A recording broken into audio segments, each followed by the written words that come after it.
Hello everyone. Last video में हमने banking topic start किया था और उसके हमने टाइप्स किए थे। बैंक क्या होता है? एक इंस्टीट्यूशन होता है। बैंक क्या होता है? एक इंस्टीट्यूशन होता है जो क्या करता है? मोबिलाइज करता है किसको? सेविंग को। ठीक है, यानी कि लोगों से मनी लेकर और जिनको नीड होती है बिजनेसमैन को, उनको क्या करता है? वो लोन की फॉर्म में मनी प्रोवाइड करता है। तो बैंक क्या करता है? मोबिलाइज करता है सेविंग को या फिर सप्लाई साइड से डिमांड साइड फंड्स का ट्रांसफर करना। Supply side to demand side funds का ट्रांसफर करना, वो क्या हो, किसका काम होता है? बैंक का। फिर हमने टाइप्स ऑफ अकाउंट्स किए थे। 5 टाइप्स हैं पढ़े। Fixed deposit, recurring deposit,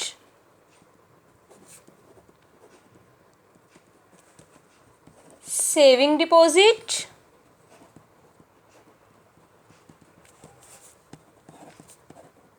current account, multi option account. कि 5 टाइप्स के हमारे अकाउंट्स होते हैं। कौन कौन से? Fixed deposit account, recurring deposit account, saving account, current account, multi option deposit account. 2 accounts के बारे में हम डिस्कस कर चुके हैं। फिक्स्ड डिपॉजिट क्या होता है? एक फिक्स टाइम पीरियड के लिए हम कुछ मनी को इंस्टॉल कर देते हैं, कुछ मनी को इन्वेस्ट कर देते हैं। कि हम क्या करते हैं? एक होलसम अमाउंट को कुछ टाइम के लिए इन्वेस्ट कर देते हैं, बैंक में डिपॉजिट करवा देते हैं और बैंक उसके बदले में हमें इंटरेस्ट देता है। अगर हमारे पास कुछ एक्स्ट्रा मनी है और हमें ये लगता है कि नियर फ्यूचर हमें इस मनी की नीड नहीं है, तो हम बैंक में फिक्स्ड डिपॉजिट अकाउंट ओपन करवा देते हैं। रेकरिंग डिपॉजिट क्या होता है? जब हमारे पास इकट्ठा अमाउंट नहीं है बट हम चाहते हैं कि हमें इंटरेस्ट रेट ज़्यादा मिले, तो हम रेकरिंग डिपॉजिट की तरफ जाते हैं। इसमें हमें मंथली इंस्टॉलमेंट डिपॉजिट करवानी होती है बैंक में और मैच्योरिटी के टाइम पर हमें एक क्या है? लमसम अमाउंट मिल जाता है। जो भी इंटरेस्ट रेट है दोनों में सेम रहती है। डिटेल में हमने इसको लास्ट वीडियो में कवर कर लिया था। अब हम बात करते हैं saving account. Saving account mainly उन लोगों के लिए जो अपने थोड़े थोड़े अमाउंट को, अपने स्मॉल अमाउंट को क्या करना चाहते हैं? सेव करना चाहते हैं। उनको ये लगता है कि फ्यूचर में हमें कभी भी नीड हो ताकि हम बैंक से निकलवा सकें, इसलिए वो क्या करते हैं? अपना थोड़ा थोड़ा सा अमाउंट क्या करते हैं? बचाना शुरू कर देते हैं, जो भी उनकी इनकम होती है, ताकि जिस टाइम पर हमें चाहिए उस टाइम पर हम बैंक से निकलवा सकें। और जो सेविंग अकाउंट होती है, इसके ऊपर जो इंटरेस्ट रेट होती है वो क्या होती है? लो होती है as comparison to fixed deposit और रेकरिंग डिपॉजिट। क्यों? क्योंकि इसमें हम जब चाहें पैसे जो है वापस निकलवा सकते हैं। जो मनी हम जमा करवाते हैं उसको बोलते हैं डिपॉजिट और जो हम निकलवाते हैं उसे बोलते हैं विड्रॉ। तो हम जब चाहें डिपॉजिट करवा सकते हैं जितना भी हमारे पास अमाउंट है। ठीक है, कुछ ऐसा नहीं है आपके पास 1000 होने चाहिए, 10,000 होने चाहिए, नहीं, कुछ ऐसा नहीं है। आपके पास जितना भी अमाउंट है, 500 है, आप 500 जाके डिपॉजिट करवा लीजिए। ठीक है, और जितना चाहें आप विड्रॉ भी करवा सकते हैं। और जब चाहें, मतलब अगर आज आप डिपॉजिट करवा के आए, वेडनेसडे को आपने डिपॉजिट करवाए, थर्सडे को आप निकलवाने जा रहे हो, ठीक है, तो आप निकलवा सकते हो, कोई रिस्ट्रिक्शन नहीं है। तो इसीलिए, क्योंकि एक श्योरिटी नहीं है ना बैंक को कि आप किस टाइम निकलवा लो। फिक्स डिपॉजिट में तो आपने टाइम फिक्स बता दिया कि 1 ईयर के लिए करवा दी, 5 ईयर्स के लिए करवा दी, यानी कि बैंक आपकी मनी को यूज़ कर सकता है। इसी तरह रेकरिंग डिपॉजिट भी, चाहे तो आप मंथली इंस्टॉलमेंट दे रहे हो बट है तो एक फिक्स टाइम पीरियड के लिए ना। 1 ईयर हो गया, 2 ईयर हो गए, 3 ईयर्स हो गए, तो यानी कि आपकी जो मनी है वो बैंक यूज़ कर सकता है। बट सेविंग के अंदर क्योंकि आप कभी भी निकलवा सकते हो, तो बैंक उस मनी को इतना यूज़ नहीं कर सकता, इसीलिए बैंक जो है इंटरेस्ट रेट उस पर कम देता है। और जो भी इंटरेस्ट रेट होती है वो डिसाइड करता है RBI, reserve bank of India, जो कि इंडिया का सेंट्रल बैंक है। यही डिसाइड करेगा कि कौन सा बैंक कैसे काम करेगा, इंटरेस्ट रेट किस पर कितनी होगी। उन बैंक्स को रेगुलेट करना, सारे के सारे जो रूल्स रेगुलेशन होते हैं वो आरबीआई बनाता है। जो करेंसी होती है वो इशू भी आरबीआई करता है, एक्सेप्ट कॉइन्स और 1 रुपी नोट। 1 रुपए के जो नोट आते हैं उसको, और जो भी सिक्के होते हैं कॉइन्स 1 रुपीज़ के, 2 के, 5 के, 10 के, तो उन सिक्कों को छोड़कर बाकी की जो भी करेंसी होती है यानी कि नोट्स कौन इशू करता है, आरबीआई इशू करता है। आया समझ? तो सेविंग अकाउंट किस लिए ओपन करवाया जाता है, ताकि लोगों में जो सेविंग की हैबिट है वो बने, ठीक है। और इसके अंदर क्या होता है कि हम ये नहीं कह रहे, हमने ये कहा कि आज आपने डिपॉजिट करवाया कल आप निकलवा सकते हो, लेकिन फिर भी एक रिस्ट्रिक्शन होती है कि आप मंथ में इतनी बार ही निकलवा सकते हो। डिपॉजिट के रिगार्डिंग कोई रिस्ट्रिक्शन नहीं है, बट निकलवाने के रिगार्डिंग, विड्रॉ के regarding amount as well as time, मतलब कितनी बार निकलवा सकते हो और कितना अमाउंट आप विड्रॉ करवा सकते हो, इसके रिगार्डिंग रेस्ट्रिक्शन होती है। किसमें? सेविंग में। मतलब आपके पास जितनी मनी है आप उतनी मनी बैंक में डिपॉजिट करवा सकते हो और जब चाहो निकलवा सकते हो, बट एक रेस्ट्रिक्शन होती है अमाउंट के रिगार्डिंग और टाइम के रिगार्डिंग, मतलब नंबर ऑफ टाइम्स कि इतनी बार ही आप निकलवा सकते हो। ओके, उसके बाद आता है करंट अकाउंट। फोर्थ है हमारा करंट अकाउंट। अब क्या होता है, जो सेविंग अकाउंट होता है उसमें हमने कहा कि रिस्ट्रिक्शन होती है कि आप मंथ में 5 टाइम्स 8 टाइम्स इतनी बार ही निकलवा सकते हो। लेकिन जिनका बैंक में करंट अकाउंट होता है उनको कोई भी रेस्ट्रिक्शन नहीं होती, वो जब चाहें जितनी बार चाहें मनी डिपॉजिट करवाएं, मनी विड्रॉ करवाएं, उन पर किसी तरह की कोई भी रेस्ट्रिक्शन नहीं होती। तो जो करंट अकाउंट होते हैं वो ओपन करवाते हैं बिजनेसमैन, क्योंकि उनको कितनी ट्रांजैक्शन करनी होती हैं डेली की। उन्होंने जो भी सामान वगैरह मंगवाया फिर वो पेमेंट कर रहे हैं, तो इतना, क्योंकि उनका बिजनेस होता है, उनके जो भी लेन देन होते हैं, जो भी ट्रांजैक्शन होते हैं वो काफ़ी ज़्यादा होते हैं।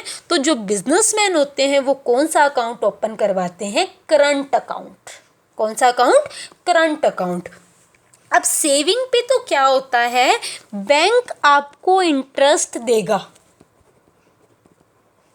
सेविंग पे क्या होता है, बैंक आपको इंटरेस्ट देता है, लेकिन जो करंट अकाउंट है उसके ऊपर कोई भी इंटरेस्ट नहीं दिया जाता। उसके ऊपर कोई भी इंटरेस्ट नहीं दिया जाता, क्योंकि कोई रिस्ट्रिक्शन नहीं होती, आप जब चाहो तब मनी निकलवा सकते हो। और जिनका बैंक में करंट अकाउंट होता है उनको ओवरड्राफ्ट की फैसिलिटी मिलती है। अब कहोगे कि ओवरड्राफ्ट क्या होता है? ओवरड्राफ्ट का मतलब होता है एक टाइम पर आपकी जितनी मनी डिपॉजिट है आप उससे ज़्यादा भी निकलवा सकते हो। एक टाइम पर आपकी जितने डिपॉजिट हैं आप उससे ज़्यादा विड्रॉ करवा सकते हो। अब तुम कहोगे कि मैम डिपॉजिट तो है हमारे 10,000, हम 12,000 कैसे निकलवा सकते हैं? मैंने कहा ना कि विड्रॉ आप ज़्यादा करवा सकते हो आपकी डिपॉजिट से, तो ये फैसिलिटी मिलती है करंट अकाउंट में। क्योंकि अभी मैंने बताया कि करंट अकाउंट किसका होता है? बिजनेसमैन का, ठीक है। तो जिन बिजनेसमैन की रेपुटेशन अच्छी होती है, क्योंकि बिजनेसमैन है तो उसका डेली का वर्क है, उसकी बहुत सी नंबर ऑफ ट्रांजेक्शन्स होती हैं रूटीन में, तो जिन बिजनेसमैन की रेपुटेशन अच्छी होती है और बाय चांस उनके अकाउंट में इतना अमाउंट नहीं पड़ा किसी टाइम पर, लेकिन उनको उस टाइम पर ज़्यादा अमाउंट की नीड है, किसी की पेमेंट करनी है, तो बैंक क्या करता है, उनको ओवरड्राफ्ट की फैसिलिटी देता है। ये सिर्फ किसको मिलेगी, जिसका बैंक में करंट अकाउंट है, जिसका बैंक में करंट अकाउंट है। और करंट अकाउंट किसका होता है, बिजनेसमैन का। करंट अकाउंट किसका होता है, बिजनेसमैन का। तो करंट अकाउंट हम ओपन ही किस लिए करवाते हैं, ताकि हमारा बिजनेस जो है स्मूथली रन करे, हमारे बिजनेस की जो ट्रांजैक्शंस हैं, क्योंकि सेविंग पे रेस्ट्रिक्शन है। आप एक पर्टिकुलर अमाउंट ही पर्टिकुलर टाइम तक ही निकलवा सकते हो, मतलब इतनी बार ट्रांजैक्शन कर सकते हो मंथ में, लेकिन आपके बिजनेस में ट्रांजैक्शन बहुत सारी होती है। आपके बिजनेस की ट्रांजैक्शन स्मूथली रन करे, इसके लिए कौन सा अकाउंट ओपन करवाया जाता है, करंट अकाउंट। आया समझ में। उसके बाद हमारा फिफ्थ आता है मल्टी ऑप्शन डिपॉजिट अकाउंट।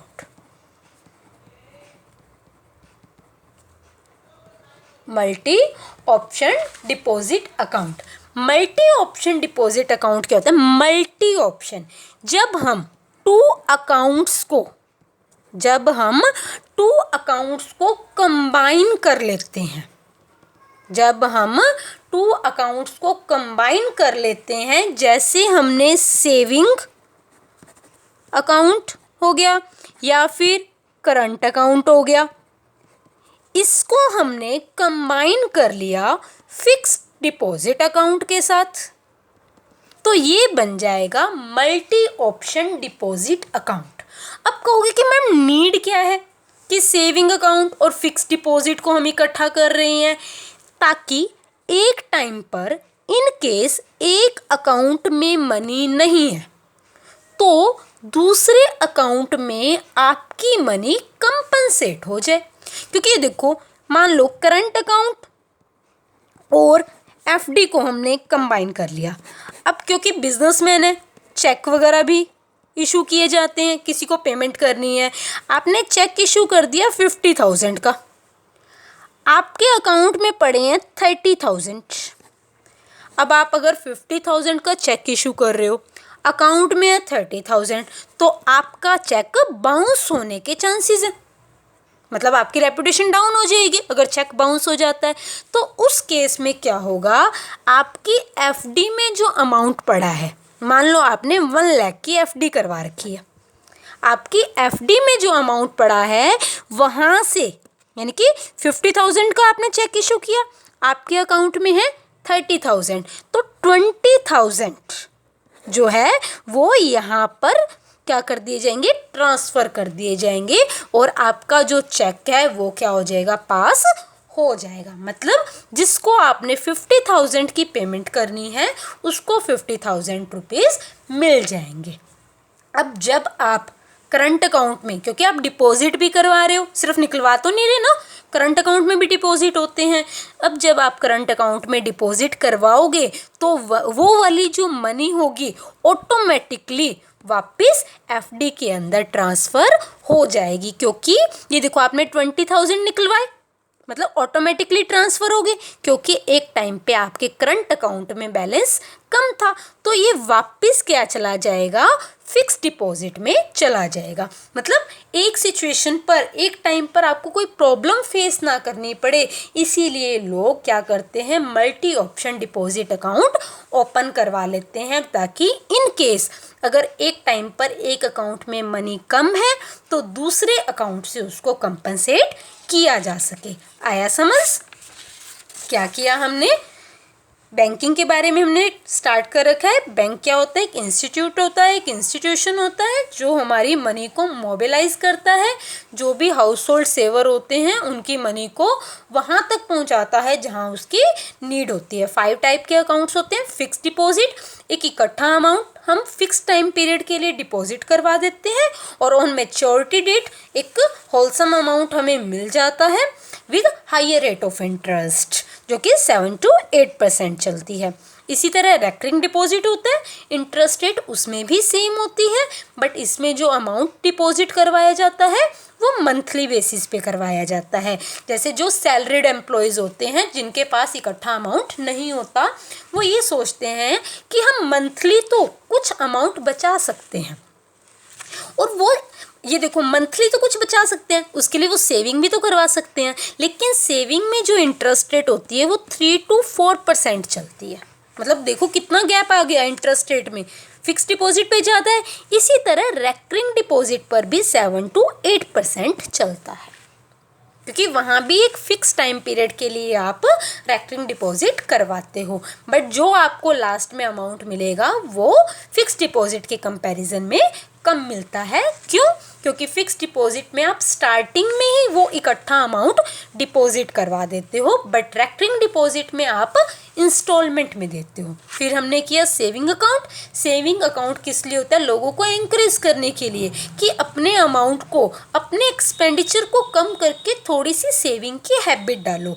और जो भी इंटरेस्ट रेट होती है लो होती है, और आरबीआई क्या करता है, उस इंटरेस्ट रेट को डिसाइड करता है। आप अमाउंट कितना भी डिपॉजिट करवा सकते हो, कितना भी विड्रॉ करवा सकते हो, बट एक मंथली रेस्ट्रिक्शन होती है अमाउंट पर भी और नंबर ऑफ टाइम्स कि आप मंथ में इतनी ही ट्रांजैक्शन कर सकते हो। ये नॉर्मल लोग करवाते हैं। फिर आता है करंट अकाउंट। करंट अकाउंट, इसके अंदर कोई रेस्ट्रिक्शन नहीं होती, आप जितनी बार चाहो ट्रांजैक्शन कर सकते हो, जितनी बार चाहो आप डिपॉजिट करवा सकते हो, और जितनी बार चाहो आप विड्रॉ भी करवा सकते हो। और ये जो अकाउंट ओपन करवाते हैं वो बिजनेसमैन ओपन करवाते हैं। इसमें बैंक आपको कोई भी इंटरेस्ट नहीं देगा, बल्कि आपसे कुछ चार्जेस लेगा। बैंक आपको इंटरेस्ट नहीं देगा, बट आपसे कुछ चार्जेस लेगा। और इसके अंदर क्या होता है, जो बिजनेसमैन है, जो रेप्यूटेड होते हैं पर्सन्स, उनको ओवरड्राफ्ट की फैसिलिटी भी दी जाती है। मतलब आपके जितने डिपॉजिट हैं आप उससे ज़्यादा विड्रॉ करवा सकते हो। इसी तरह मल्टी ऑप्शन डिपॉजिट, जहां आप 2 अकाउंट्स को कंबाइन कर लेते हो कि इन केस अगर आपके एक अकाउंट में सफिशिएंट बैलेंस नहीं है तो दूसरे अकाउंट से उसको कंपनसेट किया जा सके। यानी कि अब ये देखो, तुम कहोगे कि मैडम यहाँ भी देखो डिपॉजिट है 30,000 और निकलवाए जा रहे हैं 50,000, यहाँ क्या है 10,000 डिपॉजिट है, निकलवाए 12,000 जा रहे हैं, तो दोनों में विड्रॉ तो ज़्यादा हो गए।